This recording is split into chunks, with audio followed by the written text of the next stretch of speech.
ಕೂಲಿ ಕೆಲಸ ಮಾಡ್ತಾ ಇದ್ದಾಗ ಕಟ್ಟಡದ ಮೇಲಿನಿಂದ ಬಿದ್ದು ತಾಯಿ ಹಾಸಿಗೆ ಹಿಡಿದ್ಲು. ಇತ್ತ ಪುತ್ತ ಕಣ್ಮರೆಯಾದ. ಎಷ್ಟು ಹುಡುಕಾಡಿದ್ರೂ ಪತ್ತೆ ಇಲ್ಲ. ಆತನನ್ನ ಕಾಣಬೇಕೆಂದು ಹಂಬಲಿಸ್ತಾ ಇತ್ತು ತಾಯಿಯ ಹೃದಯ.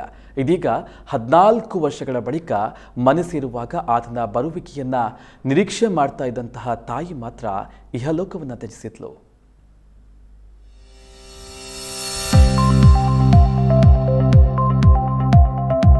ಹೌದು, 2010ರಲ್ಲಿ ನಿರಾಶ್ರಿತರಿಗೆ ಆಶ್ರಯ ನೀಡುವ ವೈಟ್ ಹೌಸ್ ಸಂಸ್ಥೆಯನ್ನ ಸೇರಿದವನು ಛತ್ತೀಸ್ಗಢ ಮೂಲದ Shivakumar.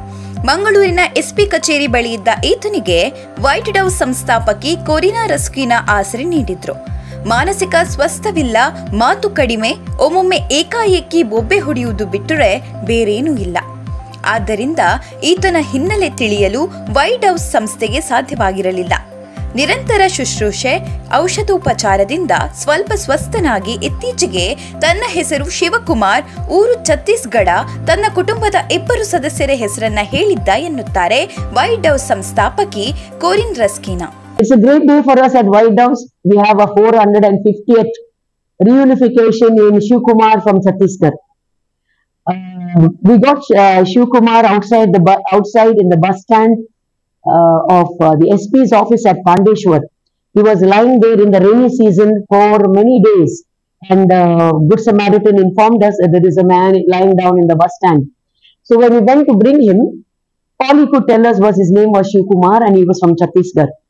He was not very coherent in his speech because he was mentally sick. His story goes like this, that they got him married, though he was not mentally very strong, and his wife left him within 2 months.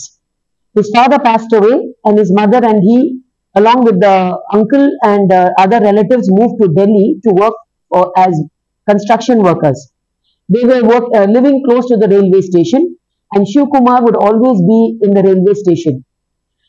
And in 2009, Shivkumar's mother fell down from the building and broke her hip.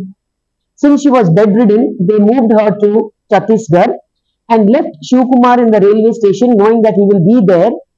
So they took her to Chhattisgarh, thinking that Shivkumar will remain in the railway station. When they came back, he was nowhere to be found. And it took 14 years to find him in Mangalore, when we informed the uncle that Shivkumar is in Mangalore. They had no hopes of finding him because he was mentally also not strong. His mother always wanted to see Shivkumar, and sadly she passed away just 2 years after being bedridden from 2009 in Chhattisgarh. Shivkumar could never give us any details because he could hardly speak. He would scream sometimes in the night, and only that. And sometimes walk out saying that, some voices are telling him to go to his hometown. He doesn't know where his hometown is. But recently, when he saw the media covering up 3 people going home, he suddenly recalled his uncle's name, his uncle's contact, where he lives. And our manager, as usual, was able to track down the uncle who has arrived to White House to take him back to Chhattisgarh. And this is the story we got from the uncle, that he was missing from 2009, but we found him in 2010. So he must have roamed on the streets, eating some garbage, eating some rubbish, and he landed on the streets of Mangalore. He was just outside the superintendent of police's office in the bus stand there. So we are glad that today Shivkumar goes back to Chhattisgarh to be reunited with his younger brother and his sister-in-law in Chhattisgarh. ವರ್ಷ ಕಳೆದಂತೆ ಮಾನಸಿಕವಾಗಿ ಸದೃಢನಾಗದಿದ್ದರೂ ದೈಹಿಕವಾಗಿ ಬಲನಾದ Shivakumar white ಹೌಸ್ನಲ್ಲಿ ಹಾಸಿಗೆ ಹಿಡಿದವರನ್ನ ಬಹಳ ವಿಶೇಷವಾಗಿ ಶುಶ್ರೂಷೆ ಮಾಡುತ್ತಿದ್ದ. ಇತ್ತೀಚೆಗೆ ಏಕಾಏಕಿ ತನ್ನ ಪೂರ್ವಪರ ಕುಟುಂಬಿಕರ ಮಾಹಿತಿಯನ್ನ ನೀಡಿದ. ಅದರ ಜಾಡು ಹಿಡಿದ ವೈಟ್ ಹೌಸ್ ಸಂಸ್ಥೆಗೆ ಆತನ ಕುಟುಂಬಸ್ಥರು ಸಿಕ್ಕರು.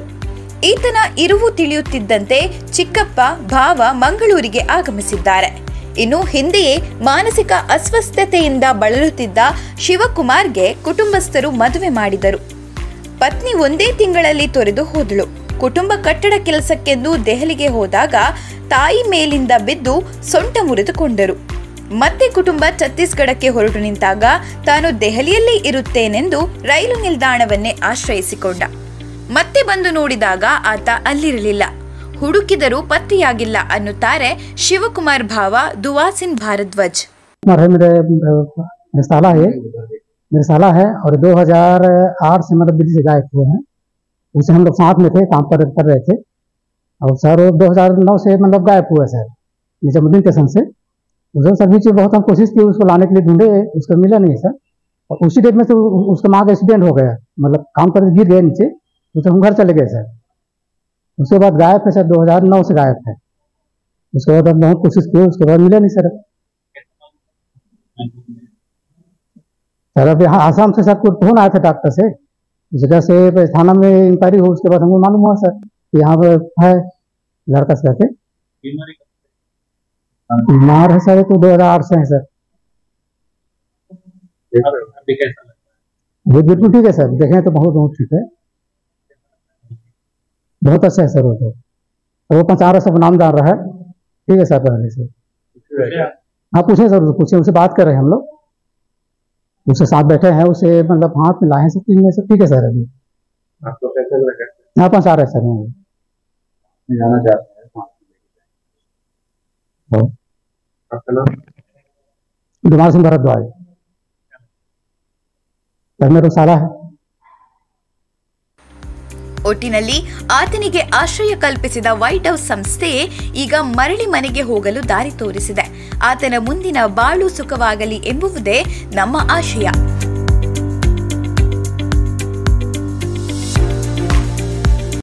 ಸತ್ಯ, ಸ್ಪಷ್ಟ, ನೇರ ಸುದ್ದಿಯೊಂದಿಗೆ U+ ಟಿವಿ. ಇದು ಹೊಸತನದ ಸಂಕಲನ. ನಿಮ್ಮ ಆರ್ಥಿಕ ಬೆಳವಣಿಗೆಗೆ ಸುವರ್ಣಾವಕಾಶ. ರೋಹನ್ ಸಿಟಿಯ ಕಮರ್ಷಿಯಲ್ ಪ್ರಾಪರ್ಟಿಯಲ್ಲಿ ಇನ್ವೆಸ್ಟ್ ಮಾಡಿ ನಿಮ್ಮ ಫೈನಾನ್ಷಿಯಲ್ ಗ್ರೋತ್ ಖಾತರಿಪಡಿಸಿಕೊಳ್ಳಿ. ಇಂದು 50 ಲಕ್ಷ ರೂಪಾಯಿಗಳ ಹೂಡಿಕೆ ಮಾಡಿದ್ರೆ ನಾಳೆಯಿಂದಾನೇ ಪ್ರತಿ ತಿಂಗಳು 32,000 ರೂಪಾಯಿಗಳ ಆದಾಯ. 75 ಲಕ್ಷ ರೂಪಾಯಿಗಳ ಹೂಡಿಕೆಯೊಂದಿಗೆ ಪ್ರತಿ ತಿಂಗಳು 47,000 ರೂಪಾಯಿಗಳ ಆದಾಯ ಗಳಿಸೋದು ಗ್ಯಾರಂಟಿ. ಮಂಗಳೂರಿನ ಪ್ರೈಮ್ ಲೊಕೇಶನ್ ನಲ್ಲಿರುವ ಅತ್ಯುತ್ತಮ ವಾಣಿಜ್ಯ ಮಳಿಗೆ Rohan city residential and commercial, Vijay, Mangalore. ಹೆಚ್ಚಿನ ಮಾಹಿತಿಗಾಗಿ ಕರೆ ಮಾಡಿ 9845490100.